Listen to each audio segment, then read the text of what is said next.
Hello friends, welcome to my YouTube channel. जैसे कि हम लोगों ने झारखंड बीएड एंट्रेंस एग्ज़ाम के लिए टीचिंग एप्टीट्यूड के सीरीज़ को स्टार्ट किया था। आज ये क्लास नंबर 41 है। इससे पहले 40 क्लासेस हो चुकी हैं। अभी तक आपने इन क्लासेस को नहीं लगाया है तो ज़रूर से लगा लीजिएगा। क्वेश्चंस इंपॉर्टेंट हैं और रिपीटेड भी हैं, जिससे कि आपकी प्रिपरेशन और भी स्ट्रॉन्ग हो जाएगी। ठीक है, आप लोगों से आज मैं क्लास स्टार्ट होने से पहले 2-3 मिनट लूँगी। क्लास को छोड़कर मत जाना, कंटिन्यू ज़रूर से कीजिएगा। आज अधिक से अधिक क्वेश्चंस को अटेम्प्ट करने पर फोकस करेंगे। तो आप सभी को पता ही है एग्ज़ाम कब होगी, पता है ना? 13 मई को होने वाली है एग्ज़ाम। 13 मई को होगी, जिसमें जो है हज़ारों लाखों बच्चे यहाँ पर एग्ज़ाम में क्या होंगे, प्रेजेंट होंगे। इसमें से आपको हज़ारों बच्चों में से आपको आगे कैसे निकलना है ना? ये चीज़ भी सोचने वाली तो बात है ही कि हम सब बच्चों में से अलग कैसे करेंगे, मेरी रैंक कैसे आएगी, सरकारी कॉलेज कैसे मिलेगी। तो इस चीज़ के बारे में भी आप सोच ही रहे होंगे, तभी ना एंट्रेंस की प्रिपरेशन कर रहे हैं कि मुझे एक सरकारी कॉलेज चाहिए, है ना? तो झारखंड में यहाँ पर टोटल जो है 400 सीट है सरकारी कॉलेज के लिए। 4 कॉलेज हैं, एक कॉलेज में 100 है। तो इसमें से जो है 3 कॉलेज ही मान के चलिए, लड़कों और लड़कियों के लिए, गर्ल्स बॉयज़ के लिए 3 कॉलेज है और गर्ल्स के लिए 1 कॉलेज है, जो कि रांची में है ना? तो इसी के लिए सब लोग फाइट कर रहे हैं। तो आपको आगे कैसे बढ़ना होगा, अभी हमारे पास 15 to 16 डेज़ है। इसी में हमको जो है अच्छा अपना 100% देना है, कंसिस्टेंसी मेंटेन करना है। 15 to 16 डेज़ है, इसमें हमें हिंदी, इंग्लिश, टीचिंग एप्टीट्यूड और रीजनिंग, ये चारों सब्जेक्ट को लेकर के चलना है। ये नहीं कि मेरा इंग्लिश कमज़ोर है तो मैं इंग्लिश को छोड़ दूँगी या फिर छोड़ दूँगा, ये नहीं सोचना है। ठीक है, आप नहीं भी सीख रहे तो कुछ तो पढ़िए, है ना? जैसे कि पैसेज आता है या फिर कोई भी PQRS आता है, 1-2 तो अटेम्प्ट कीजिए। यूट्यूब है, यूट्यूब में देखिए आप कि PQRS को सॉल्व कैसे किया जाता है ना? इससे जो है आपकी यही प्लस पॉइंट है। जो बच्चे जिस क्वेश्चंस को छोड़ेंगे, आप उस पर ज़्यादा अगर टाइम दे रहे हैं अभी, तो एग्ज़ाम में आप उसी को आप उस लेवल को पार करेंगे, है ना? जैसे कि टीचिंग एप्टीट्यूड में आता है कि मनोवैज्ञानिक ने जो भी स्टेटमेंट्स दिए हैं, वो सब चीज़ों सबको कठिन लगता है, कठिन सबको लगता है, लेकिन पार वही करता है जो उस चीज़ को बार बार रिपीट करता है और रिपीट करके वो पढ़ाई करता है। तो आपको क्या करना है, कंप्लीट वीडियो को वॉच करना है। अभी लास्ट 15 डेज़ में कंसिस्टेंसी मेंटेन रखिए आप। आपको जो भी एक्स्ट्रा चीज़ें करनी है वो कर लेंगे, पहले तो स्टडी करेंगे, उसके बाद ही वो सारी चीज़ें हम करेंगे। तो क्या करना होगा, क्लास आप जितना कर रहे हैं, मेरे चैनल से मेरे थ्रू कर रहे हैं या फिर कोई और भी एजुकेटर से कर रहे हैं, बुक को देखिए, ठीक है ना? ये सब चीज़ें को आप कीजिए, एनालाइज कीजिए। मेरे से कर रहे हैं, ठीक है, अभी मैं आपको 30-40 क्वेश्चंस यहाँ पर कराऊंगी, उसके बाद आज आप नहीं करेंगे, इस चीज़ को आप 2-3 दिन बाद फिर रिपीट करेंगे, प्रैक्टिस करेंगे। इससे क्या होगा कि आप खुद अपने आप का इवैल्यूएट करेंगे, मूल्यांकन करेंगे कि आप कितना किए हैं। 15 दिन आप मेंटेन कीजिए, आपका जो रिज़ल्ट होगा वो अच्छा होगा। तो बहुत सारे ऐसे स्टूडेंट्स होंगे मेरी बातों को सुन कर के वो छोड़ के जा चुके होंगे, या फिर कोई ऐसे भी बच्चे होंगे जो कि लास्ट तक ज़रूर रखेंगे। तो हमें पॉजिटिव एटीट्यूड बनाए रखना है। कोई अगर कुछ बोल दे रहा है तो उस चीज़ को हमें नहीं सोचना है कि ऐसे बोल दिया वैसे बोल दिया, नहीं भाई, आपको पॉजिटिव एटीट्यूड रखो। आप क्लास बुक करो, PDF को प्रैक्टिस करो, सेल्फ स्टडी करो, ये सारी चीज़ों पर आप फोकस करो। कोई क्या बोल रहा है क्या नहीं बोल रहा है, ये तो हम एग्ज़ाम के बाद देख ही लेंगे, है ना? तो यहाँ पर जो है आपको अगर खुद को मोटिवेट करके रखना है ना, तो क्या करना होगा, आप ये सोचिए कि जब हम सो रहे होते हैं तो कोई पढ़ रहा होता है ना? जैसे कि अभी अगर हम आराम करेंगे तो कोई इस जगह पर और मेहनत कर रहा है, तो वो जो मेहनत कर रहा है वो आगे बढ़ जाएगा। तो इन सब चीज़ों को सोच करके खुद को मोटिवेट रखना है। फिर हो सके तो आप अपने पेरेंट्स को सोचिए कि पेरेंट्स हमारे लिए कितना कर रहे हैं। ये सब चीज़ों को सोच करके खुद को मोटिवेट करना होगा। कोई बाहर का मोटिवेशन वीडियो देख करके कोई मोटिवेट ज़्यादा दिन रह नहीं सकता है। आप 2 से 3 दिन मोटिवेट रहेंगे, उसके बाद फिर वही पहले जो हो रहा है वैसे ही होता रहेगा। इसीलिए आप अपने पेरेंट्स को देखिए, वो अपने बच्चों के लिए कितना मेहनत कर रहे हैं। तो आपको भी तो रिज़ल्ट देना होगा ना अच्छा करके। ठीक है, ये जिसको सरकारी कॉलेज चाहिए मैं उनके लिए बोल रही हूँ, और जो एफ़र्ट करते हैं प्राइवेट या फिर सेमी गवर्नमेंट, तो उनके लिए तो कुछ और ही बात है। तो यहाँ पर आप इन सब चीज़ों को ध्यान में रखिएगा। आज अधिक से अधिक क्वेश्चंस को अटेम्प्ट करने की कोशिश करेंगे। तो चारों सब्जेक्ट को आप 1 आवर ही पढ़िए, लेकिन पढ़िए चारों सब्जेक्ट को, हिंदी, इंग्लिश, टीचिंग एप्टीट्यूड और रीजनिंग। तो यहाँ पर जैसे कि रीजनिंग के 30 क्वेश्चंस आते हैं। 30 में से यहाँ पर 2-3 क्वेश्चंस नंबर सीरीज़ के होते हैं, जो कि हमें तुरंत लॉजिक क्रिएट नहीं हो पाता कि हम लॉजिक क्या लगाएंगे। ये तभी मेंटेन होगा जब हम इसको प्रैक्टिस करेंगे, बार बार करेंगे तभी होगा। एनालॉजी आता है, ये सब जो है ना वो हार्ड टॉपिक है ना। तो एनालॉजी पर फोकस करना है।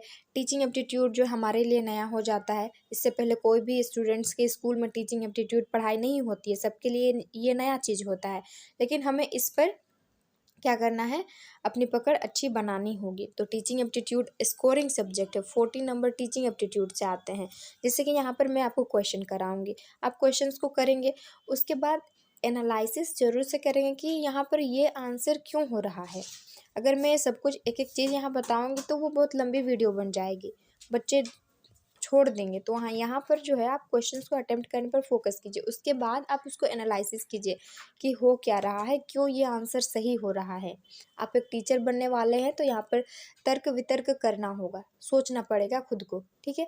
तो चलिए, अभी यहाँ 5 से 6 मिनट हो गया है, क्लास को कंटिन्यू करेंगे। तो इससे पहले जो है 1 से हम लोगों ने 75 तक किए हुए हैं, आज 76 से स्टार्ट करते हैं। क्वेश्चन नंबर 76 है, सॉरी।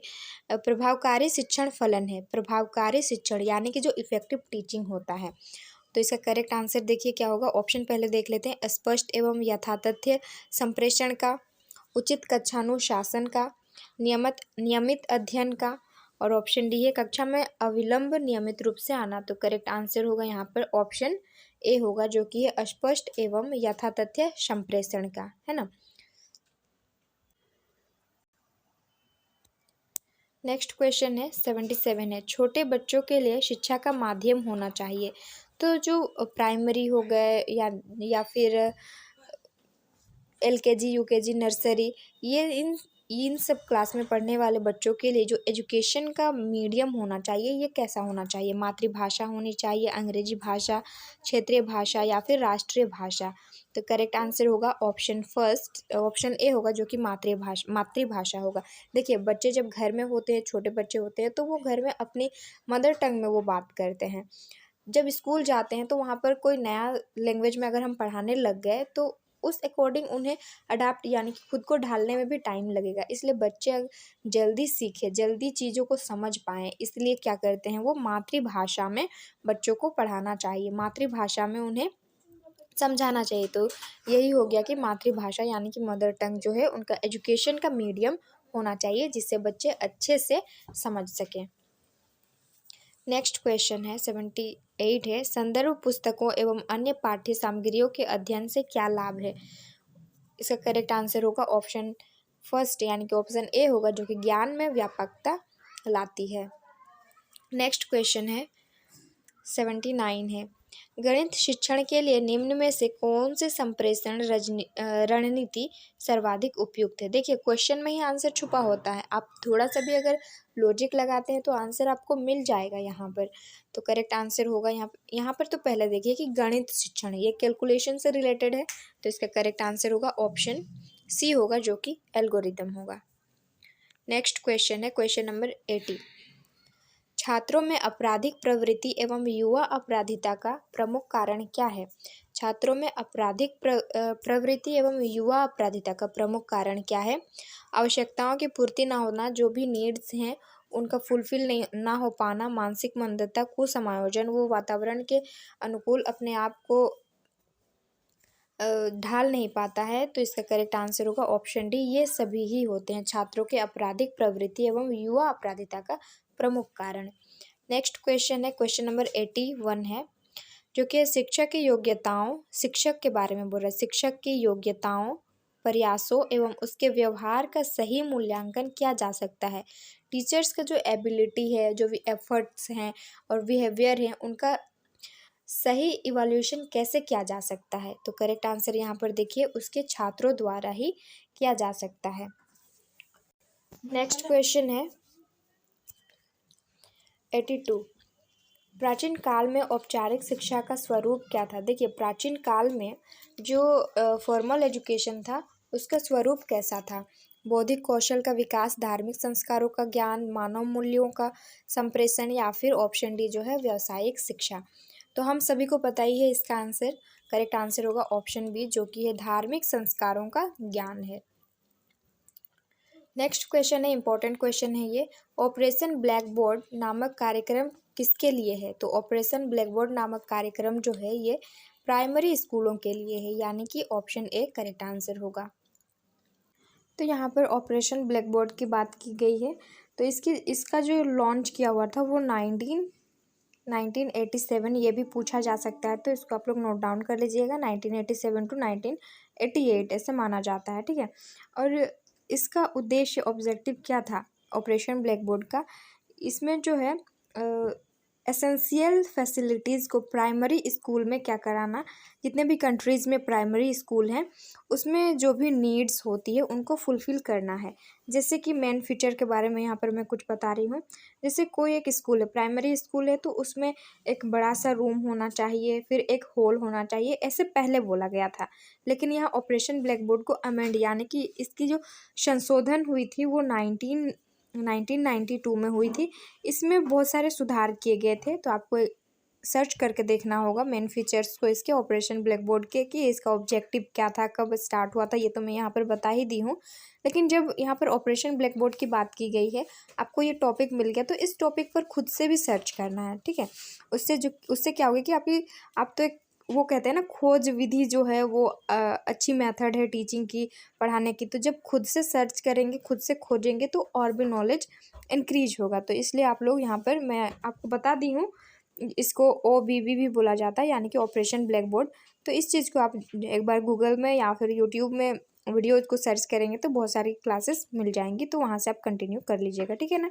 यहाँ पर मैं आपको बता दी कि इसका कार्यक्रम किसके लिए, प्राइमरी स्कूल में। प्राइमरी स्कूल में जो है एसेंशियल फैसिलिटीज़ को प्रोवाइड कराना है। प्राइमरी स्कूल्स में, कंट्री के जितने भी प्राइमरी स्कूल है उसमें एसेंशियल फीचर्स को, जैसे कि क्लासरूम के बारे में बात की है यहाँ पर, फिर लाइब्रेरी होनी चाहिए, ये सब चीज़ें जो हैं ये ऑपरेशन ब्लैक बोर्ड के ऑब्जेक्टिव्स हैं, तो उसको आप ज़रूर से देख लीजिएगा।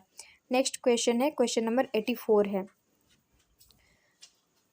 स्कूल अनुशासन में निम्न में से किसे प्राथमिक दी जाती है? तो स्कूल अनुशासन में, स्कूल में डिसिप्लिन में से किसे प्रायोरिटी दी जाती है? तो करेक्ट आंसर होगा ऑप्शन डी होगा, जो कि सामाजिक नियमों का सहर्ष परिपालन है। नेक्स्ट क्वेश्चन है 85, आधुनिक अनुशासन का मौलिक दर्शन क्या है? आधुनिक अनुशासन का मौलिक दर्शन क्या है? करेक्ट आंसर होगा ऑप्शन सी, जो कि स्वास्थ्य, मार्गदर्शन एवं परामर्श। देखिए, ये जो है ना, मार्गदर्शन और परामर्श, ये टॉपिक हैं, इस पर आपको खुद से ही करना होगा। मार्गदर्शन यानी कि गाइडेंस, और परामर्श यानी कि काउंसलिंग। ये इन सब ऐसे जो टॉपिक बीच बीच में मिलेंगे ना, इसको साइड में नोटबुक में नोट डाउन करना है, और इस पर हमें खुद से काम करना है कि ये होते क्या हैं, ठीक है ना। यही चीज़ मैं आपको पहले बताई कि एनालिसिस करना होगा। नेक्स्ट क्वेश्चन है, क्वेश्चन नंबर 86 है। शिक्षक के किस गुण को छात्र सबसे अधिक पसंद करते हैं? टीचर्स के गुड क्वालिटीज़ जो होते हैं उनको भी देखना है। तो कौन से ऐसा कैरेक्टर होता है जो स्टूडेंट्स सबसे अधिक पसंद करते हैं? Option A will be the correct answer. उसकी निष्पक्षता, किसी भी प्रकार का कोई भेदभाव ना हो, सब बच्चों को क्लासरूम में वो पढ़ा रहे, जितने भी स्टूडेंट्स हैं सबको साथ लेकर चलना है, भेदभाव नहीं करना है। तो उसकी जो निष्पक्षता है, इस गुण को स्टूडेंट सबसे अधिक पसंद करते हैं, लाइक करते हैं। नेक्स्ट क्वेश्चन है 87 है। अध्यापक के रूप में आप छात्रों की निजी समस्याएं, देखिए अध्यापक हैं आप, तो छात्रों की जो निजी समस्याएं होती है उनको कदापि नहीं सुनेंगे, सदैव सुनेंगे, सुनकर प्रधानाचार्य को बताएंगे। ऑप्शन सी और ऑप्शन डी, तभी सुनेंगे जब कोई विशेष हो। तो इसका करेक्ट आंसर होगा ऑप्शन बी, सदैव सुनेंगे, ठीक है ना। आपको हमेशा तत्पर रहना है बच्चों की जो प्रॉब्लम्स होती है उनको सॉल्यूशन करने में। नेक्स्ट क्वेश्चन है 88, अध्यापक बनने के बाद आपके विचारानुसार हर अध्यापक के घर में किस वस्तु का होना जरूरी है? देखिए, आप टीचर बन गए हैं, उसके बाद आपके घर में कौन सी वस्तु होनी चाहिए? करेक्ट आंसर होगा ऑप्शन ए, पुस्तकालय। नेक्स्ट क्वेश्चन है, क्वेश्चन नंबर 89 है।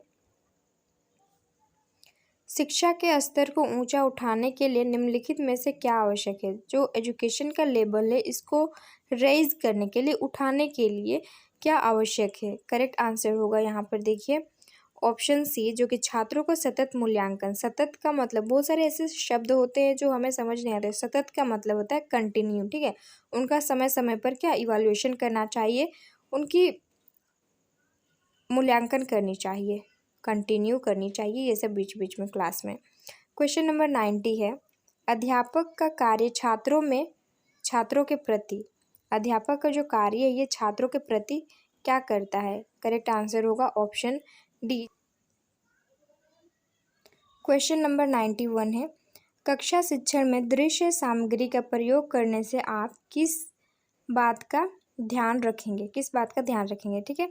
तो करेक्ट आंसर होगा ऑप्शन डी, जो कि है वह पाठ्य वस्तु के अनुरूप हो, वो हमारी जो सिलेबस है, सिलेबस के अकॉर्डिंग होनी चाहिए, है ना। करेक्ट आंसर ऑप्शन डी होगा। क्वेश्चन नंबर 92 है, छात्रों का विश्वास प्राप्त करने हेतु शिक्षक को उनके साथ कैसा व्यवहार करना चाहिए? तो ये जो है ऑप्शन बी, यानी कि मित्र के जैसा व्यवहार करना चाहिए।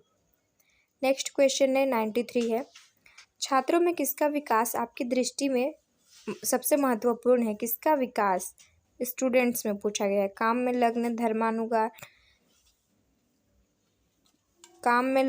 धर्मानुराग, श्रम का महत्व या फिर आत्मविश्वास? तो करेक्ट आंसर होगा यहाँ पर ऑप्शन डी होगा, जो कि है आत्मविश्वास, सेल्फ कॉन्फिडेंस। नेक्स्ट क्वेश्चंस को देखते हैं, ये स्टेटमेंट से है, ये इंपॉर्टेंट क्वेश्चन है, ठीक है। निम्नलिखित में से किसने कहा था प्रेरणा में रुचि उत्पन्न करने की एक कला है? देखिए, प्रेरणा जो है, मोटिवेशन, छात्र में रुचि उत्पन्न करने की एक कला है। मोटिवेशन जो है स्टूडेंट्स में इंटरेस्ट को डेवलप करने की एक आर्ट है। ये स्टेटमेंट किसने कहा है? ऐसे ही स्टेटमेंट्स वाले क्वेश्चन आएंगे तो इस पर आपको फोकस करना है। करेक्ट आंसर होगा यहाँ पर देखिए ऑप्शन ए, जो कि है थॉमसन ने कहा है। नेक्स्ट क्वेश्चन है 95, कठिन शब्दों का अर्थ समझाने का व्यवहारिक ढंग होता है। तो देखिए, जो कठिन शब्द होते हैं उसको समझाने का व्यवहारिक ढंग क्या हो सकता है? पर्यायवाची शब्द बताना, उनको वाक्य में प्रयोग करके बताना, उनका विलोम शब्द बताना, या फिर ये सभी। तो हम लोग कैसे समझते हैं? सबसे पहले तो खुद को ही देख लीजिए ना कि आप किस तरह से समझते हैं। जैसे हम यहाँ पर टीचिंग एप्टीट्यूड पढ़ा रहे हैं, टीचिंग एप्टीट्यूड के बारे में, टीचिंग एप्टीट्यूड में क्या होता है कि यहाँ पर कई ऐसे शब्द होते हैं जो मनोवैज्ञानिक शब्द होते हैं, उन्हें हमें समझ में नहीं आता है, लेकिन उसी चीज़ को कोई इंग्लिश में बता दे, हिंदी में ट्रांसलेट करके बता दे, या फिर उसका जो ऑपोजिट वर्ड होता है उससे बताए, तो हम अच्छे से समझ जाते हैं। तो करेक्ट आंसर यहाँ पर होगा ऑप्शन डी। जैसे मैं एग्जांपल लेके बता रही हूँ, आप समझेंगे। आपको अगर फर्स्ट टाइम कोई बोले, सॉरी, यहाँ पर देखिए, अभिवृद्धि, ठीक है। आप अगर फर्स्ट टाइम इस वर्ड को सुन रहे हैं तो आपको समझ में आ रहा है कि अभिवृद्धि का मतलब क्या होता है? यहाँ कुछ समझ में नहीं आएगा, तो इसी चीज़ को कैसे समझाएंगे? इसका इंग्लिश में बोले, इंग्लिश में इसको क्या बोलते हैं? एटीट्यूड। अब आपको अच्छे से समझ में आ गया कि इसका मतलब क्या होता है, कि एटीट्यूड होता है, ठीक है। तो इस तरह से ही बच्चों को भी जो है, बच्चों को क्या, कोई भी बड़े भी हों, तो अगर अर्थ हमें समझाना है तो हम कैसे समझाएंगे? पर्यायवाची शब्द से समझाएंगे, उन्हें सेंटेंस में यूज करेंगे, उस वर्ड को फिर समझाएंगे, उनकी जो विलोम शब्द है वो भी हम बताएंगे। तो इस तरह से बताया जाता है, समझाया जाता है ना। नेक्स्ट क्वेश्चन को देखिए, ऋग्वेद में कहा गया है कि शिक्षा, ऋग्वेद में 4 वेद होते हैं, सबको पता है। उसमें शिक्षा को क्या कहा गया है? सभ्य समाज का लक्षण, विद्या है, जीवन का अंतिम लक्ष्य है, प्रकाश का स्रोत है। तो करेक्ट आंसर होगा ऑप्शन ए, जो कि है सभ्य समाज का लक्षण है। नेक्स्ट क्वेश्चन है 97, शिक्षा संस्कृति का परिलक्षण ही नहीं वरन उसको, देखिए, संस्कृति का परिलक्षण ही नहीं वरन उसको क्या करती है? समृद्ध बनाती है, लोकरंजक बनाती है, आध्यात्मिक भी बनाती है, या फिर परिभाषित भी करती है। तो करेक्ट आंसर होगा ऑप्शन ए, जो कि समृद्ध भी बनाती है। नेक्स्ट क्वेश्चन है 98, गांधी जी की बेसिक शिक्षा का उद्देश्य क्या है? देखिए, गांधी जी की जो बेसिक शिक्षा है उसके ऑब्जेक्टिव्स क्या हैं? ज्ञान का सागर बनाना था, अहिंसा और सत्य का पाठ पढ़ाना था, समाज की आवश्यकताओं के अनुरूप ढालना था और सत्य का साक्षात्कार करना था। तो करेक्ट आंसर होगा ऑप्शन सी, जो कि समाज की आवश्यकताओं के अनुरूप ढालना है। नेक्स्ट क्वेश्चन है 99। मनोविश्लेषण विचारधारा का प्रमुख प्रवर्तक किसे माना जाता है? तो मनोविश्लेषण विचारधारा का प्रमुख प्रवर्तक जो है वो सिगमंड फ्राइड को माना जाता है। Option D will be the correct answer. Question number 100 है, शिक्षण में भिन्न भिन्न शिक्षण विधियों का प्रयोग करने से क्या होता है? देखिए, टीचिंग आप पढ़ा रहे हैं, टीचिंग में वहाँ पर सेवरल टीचिंग मेथड का क्या किया जाता है? यूज़ किया जाता है। तो इसका अर्थ क्या होता है? आप क्यों यूज कर रहे हैं टीचिंग मेथड्स को अलग अलग तरीके से? छात्रों का ध्यान केंद्रित रहता है, छात्रों को भली प्रकार से समझ में आता है, कक्षा की पढ़ाई रोचक बन जाती है, या फिर ये सभी? देखिए, छात्रों का ध्यान केंद्रित करने के लिए भी हम शिक्षण विधियों का यूज़ करते हैं, उसे अच्छे से समझ में आए, इस वजह से भी हम करते हैं, और पढ़ाई को जो है इंटरेस्ट बनाते हैं। तो करेक्ट आंसर होगा ऑप्शन डी, जो कि है ये सभी ही होते हैं, इसलिए हम शिक्षण विधियों का प्रयोग करते हैं, वो भी अलग अलग शिक्षण विधियों की प्रयोग करते हैं। ठीक है, तो यहाँ पर जैसे शिक्षण विधि मिल गया ना, तो इस टॉपिक को आपको उठाना है, ये शब्द को उठा के आप नोटबुक में साइड में लिख लीजिए और उस पर सर्च कीजिए खुद से देखेंगे ना, उसमें बहुत सारे इंपॉर्टेंट एक्स्ट्रा फैक्ट भी मिलेंगे आपको, जो आपके लिए इम्पॉर्टेंट हो सकते हैं। ठीक है ना, तो आज हम लोग इतने ही क्वेश्चंस को करेंगे। नेक्स्ट क्लास में हम और भी इम्पोर्टेंट क्वेश्चंस को लेंगे, वहाँ 101 101 से कंटिन्यू करेंगे और अधिक से अधिक क्वेश्चंस को अटेम्प्ट करने पर फोकस करेंगे।